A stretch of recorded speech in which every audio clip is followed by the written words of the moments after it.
when the genie comes out, and the story describes him, he's a terrible fellow. And it compares him to the size of a tree rather than the size of a human. He's this supernatural force.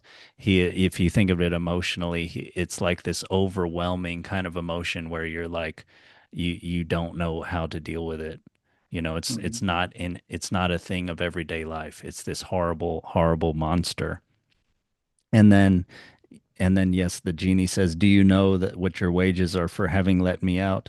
And then the scholar says, he says, "How should I know that?" fearlessly.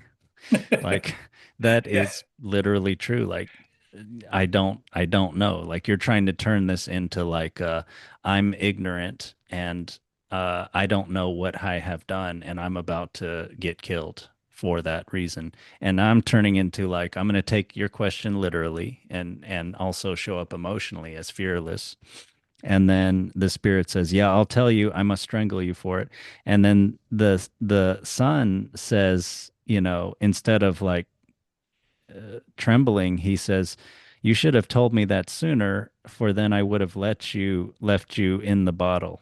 Like, like, hey, he turns it into again, like, why are you if you had told me that before instead of just let me out, I wouldn't have let you out. So in a way, he's calling the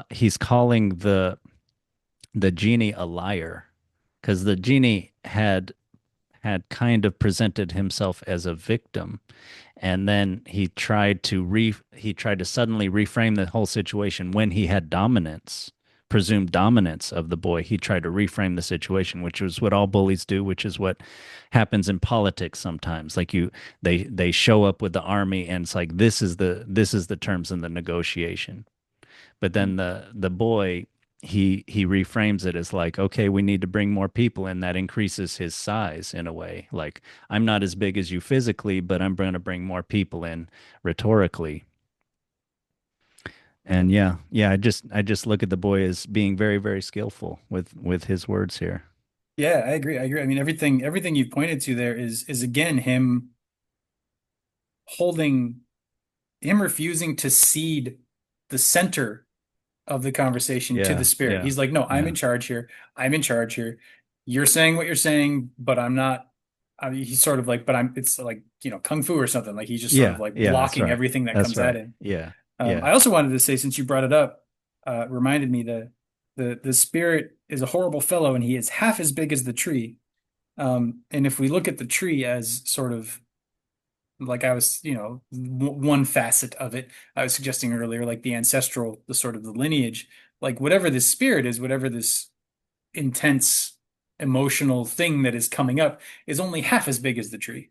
And Right. Yeah. in the son or the student saying, "Oh, we're bringing in more people," I can almost feel him like in the image in my head, he's not like he's got his back to the tree somehow, and he like the tree's backing him up, and the tree is like all of the other people against this one spirit, and it feels like that like because the spirit's only half as tall as the tree, so the tree Hmm. is like dominating the spirit, and the sun is kind of acting on the tree's behalf almost. I don't know. It Yeah, doesn't that say that, sounds but good. it's just how I'm seeing it in my head. That seems like, yeah, two different ways of framing it, and one is empowering you and the other is disempowering you. The way I said it was that the spirit is comparable to a tree, so it's very scary for a human being. It's so much bigger you wouldn't even compare it to the size of a human being. But yeah, Mm. maybe the boy, or you can see your problem in life in like a much larger context, in terms of the strengths that come from, the millions of years of evolution, or your previous life, or whatever. Something that is this problem is really big, but it is not nearly as big as other more eternal things that I can draw on for strength.